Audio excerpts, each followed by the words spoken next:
Hey, Kerry Grinkmeyer with Best of US. I do my state of the Birmingham real estate market, January 2019. And as I was considering doing this, I decided I wanted to do something a little bit different. I wanted to kind of look at what has happened and what is happening and how I think it's going to affect the market as we move forward. And I'm reminded that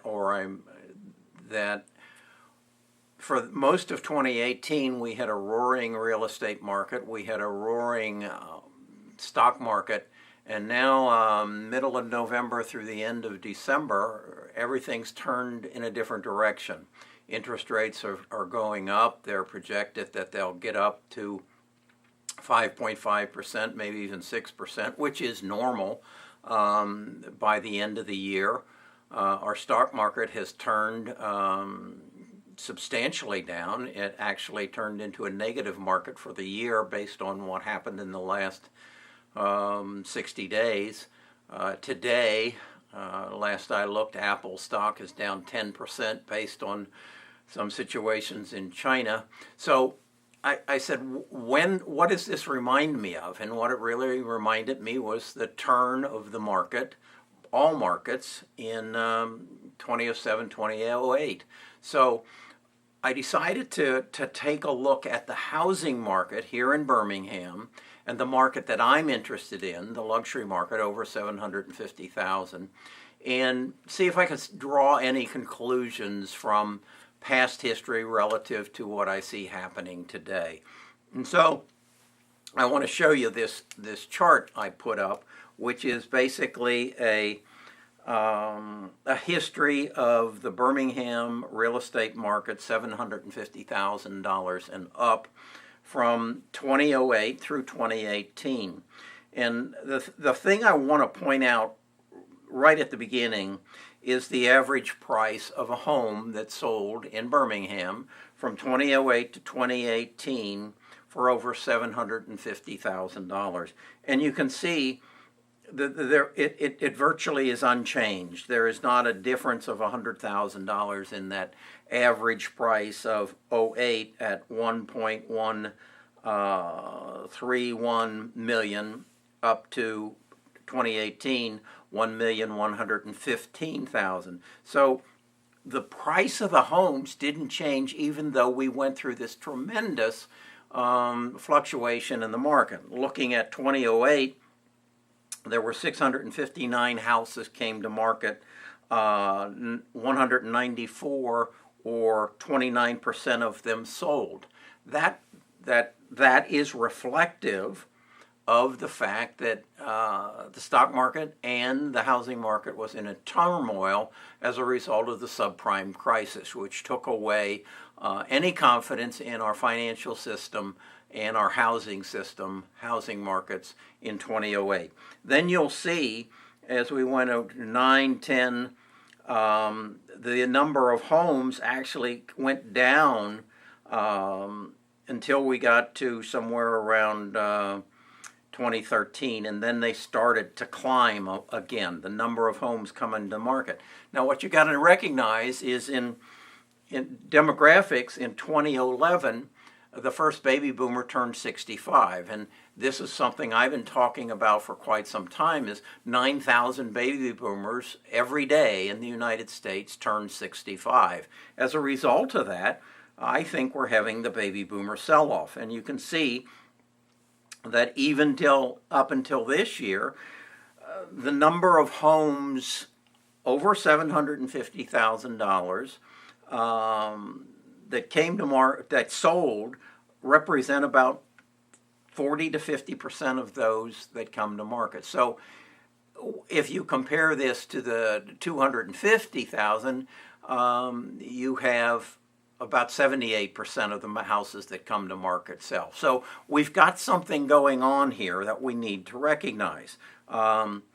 We hit a high of 702,000 homes for over 750,000 coming to market in 2018. 323 of them sold. That's a 46% sell-through rate. not very good, not very good, and not being addressed. Over here in the far corner, you're going to see, first of all, DOM represents days on market. That's actually improving as we're going, but it isn't reflective totally of what's happening. We have neighborhood priorities. The Mountain Brook area with the walking villages, those homes sell very rapidly, sometimes within less than a week. On the other hand, in Greystone, Highland Lakes, Liberty Park, and parts of Vestavia, the homes linger on the market substantially, and our expired listings run pretty high. So that gives you an overlook of what has happened over the last 10 years. The number that really shocked me is the average sale price, just not fluctuating whatsoever in the 10-year period. And it proved to me again that the baby boomer sell-off will continue until roughly 2023, when the baby boomer die-off will start and our children will start inheriting our homes. So what conclusions can be drawn and what wisdom can be found in these numbers? I think I've only been in the business now about 2.5 years, and what I have learned is that a lot of us believe our houses are worth a lot more than they are. And part of the reason they aren't worth what we actually think they are is we haven't updated them. We haven't put in a current kitchen. We haven't put in an updated master bathroom. We haven't gotten rid of the carpeting in the bedroom and put hardwood floors. We don't have the right kind of tile on our kitchen and bathroom floors. And our buyers, who have twice as many homes available to them to buy, are in a position of being very picky and very choosy. They don't want to take on the responsibility of bringing in carpenters and plumbers and tile workers to bring your house up to their standards. They want you to do it. Now, you get some guidance from your real estate agent, from a designer, and get your house up to peak appeal, and then you're going to sell your house, and then price it right. Just because you believe your house is worth $1.5 million doesn't mean that it's worth that. If it's been on the market for 1.5 years or 2 years, or in some cases 3 years, it's not worth what you're asking for it. It's just like any other commodity or goods or services. It is worth what the public is willing to pay for it. If in fact your house is not selling, that means the public is not willing to pay what you're asking for it. So you have to make a decision. I'm a retired financial advisor, so I've watched people for most of my career make bad financial decisions. There is a cost of not selling your house, and that is the cost of maintenance, of upkeep, of taxes, particularly if you're wanting to downsize, and particularly if you're wanting to move on with your house. I watched a house where a gentleman had it up for $2.5 million for 5 years. He told me, and he had already moved on, he told me that house was costing him over $100,000 a year to maintain, to pay the taxes on it, to pay the property insurance, or the property taxes and the insurance.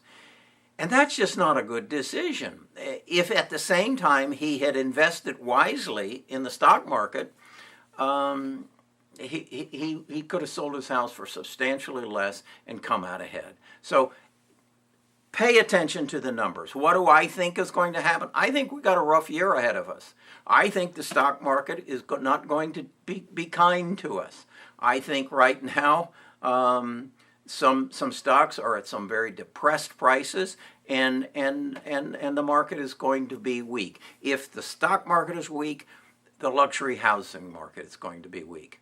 So if you want to sell your house and downsize, move closer to your grandchildren, whatever it might be. Now is the time to get your house on the market, get it tuned up in premier shape, and get it priced right. And get it with an agent who's going to promote it and market it. And my number one advice to you on that is have them run a video of your house, a walk and talk video. I just sold a house that had been on the market for 3 years for $1.5 million that I was at another showing of one of my listings. I saw what the people were looking for. I asked them if they had seen my other house. They said they had seen it on Zillow, didn't think it was appropriate. I said, based upon what you've told me, I think it is very appropriate. Here's my card. Watch the video, and if you want to see it, let me know. The next day, they called me and said, we want to see the house. We wrote a contract on it within 20 days. So use video, use technology, use target marketing, and get your house sold. If I can help you, glad to. Have a good year.